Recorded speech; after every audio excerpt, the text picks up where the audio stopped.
This was me for the past 4 months, working my tech job during the day and studying for Stanford CS 221 at night. If you ever thought about, maybe I should go back to school while holding a full-time job, then this is the video for you. In today's video, I'm going to talk about 5 lessons I learned where I wish someone had told me when I was applying to school. And let's dive right in. Lesson number 1, know what you're signing up for. This is so important because school is so much work, especially if you have been away from the school environment for a while. Let this be your friendly reminder that no, you can't just spend 2 nights a week reading over the course material and consider it done. It is going to take over your weekend, it's going to take over your social life, how much you sleep, and how much time you can spend with your kids or loved ones. Remember the meme that was going back around in college where it was like a triangle, and at the end of each side it said good grades, sleep, and social life, and you're supposed to have only 2 out of those 3 things. Now imagine adding work and adulting into the mix. And that's why you should be doing research on the program that you're applying to. For those of you who don't know, I work as a data scientist during the day, and the program I was enrolled in is called Artificial Intelligence Graduate Program at Stanford University. I took CS 221 during the last quarter, which was the Artificial Intelligence Principle and Techniques course. It was a graduate level computer science course, and I know going into it that it was going to take about 15 to 20 hours each week. So at the time I was thinking, well, I can spend 1 day on the weekend, maybe 3 nights doing coursework. I ended up spending way more than that, but that might not always be the case. So just make sure that you ask yourself these questions. How many hours can you allocate to the course per week? What other areas of your life can you afford to sacrifice right now if you have to prioritize your coursework? How many hours do you need to succeed? Or in other words, do you have what it takes to meet the bare minimum requirement to be able to take on this new responsibility right now?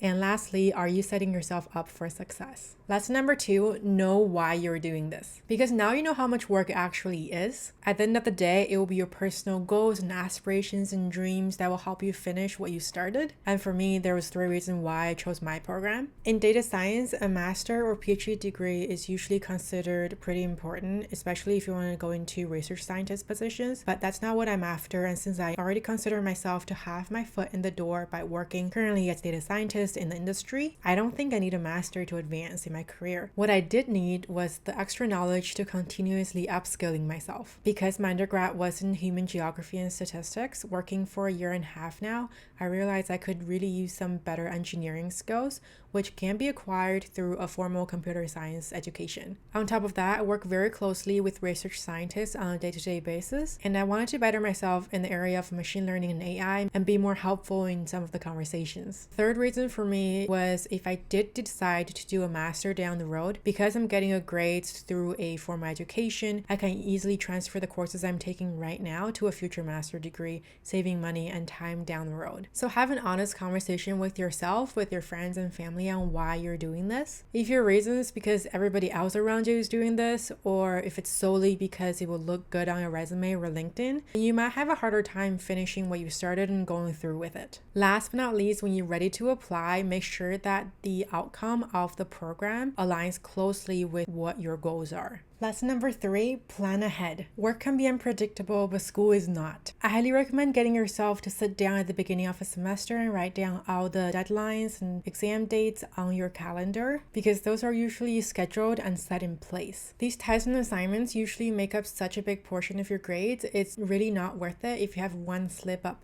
especially because you can't use you're too busy at work as an excuse to have extension on an assignment. I also find it really helpful putting things on paper. I had a physical calendar on my kitchen wall with only my course deadlines on it, and I crossed out the days as time went by. But digital calendars can help as well when it comes to integrating different areas of your life. There were so many things going on in my life during that 4 months. If my friend had asked me to go out on a Friday and I didn't put it on my calendar, I would totally forget about that. I like to use Apple Calendar because it syncs between my phone and my laptop, and I color coded everything. I had one color for school, I had one color for work meetings that are outside of work hours because I work for a global company. I had a color for volunteering shifts and events, one color for errands, and another color for scheduling time with friends and family. A bonus tip is also to put your office hours on your calendar so that you know when they're happening, because usually the same TA has regular office hour every single week. Putting the ones that work for you on your calendar can avoid enjoy the hustle of going to the course website and check it every time you have a question. And I actually think I went to office hours a lot more because I knew exactly when they were happening. Lesson number 4, speak up and get involved. If you're to do school part-time, most likely the program isn't just designed for people who are also working, but also for full-time students as well. I am located in Toronto and I access all my coursework remotely.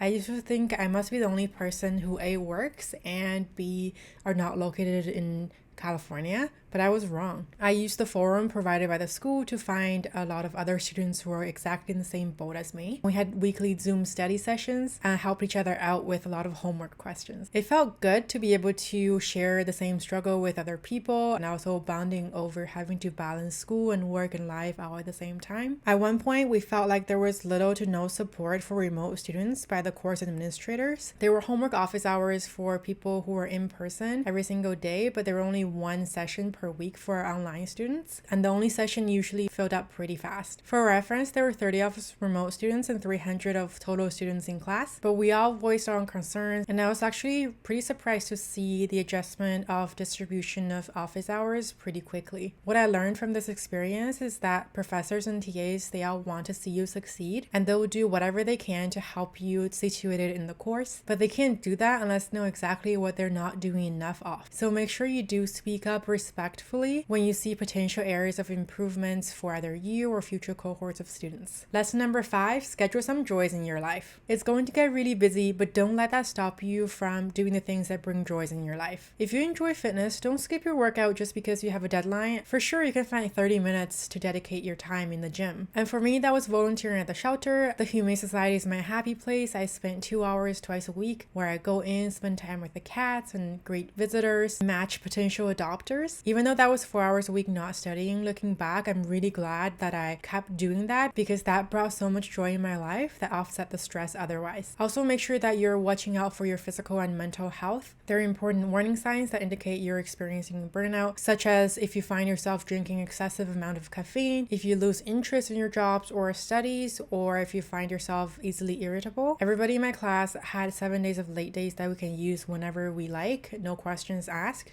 So whenever I have a bad day at work, I'm really tired, or there's one time I went to a conference, I just couldn't find the time, I let myself use those late days guilt-free to balance work, life, and school. And that's the end of the video. At the end of the day, remember that a healthy man has 1,000 wishes, but a dying man only has one. So make sure you drink lots of water, take care of your body, get good sleep. Thank you so much for watching, and I'll see you in the next video.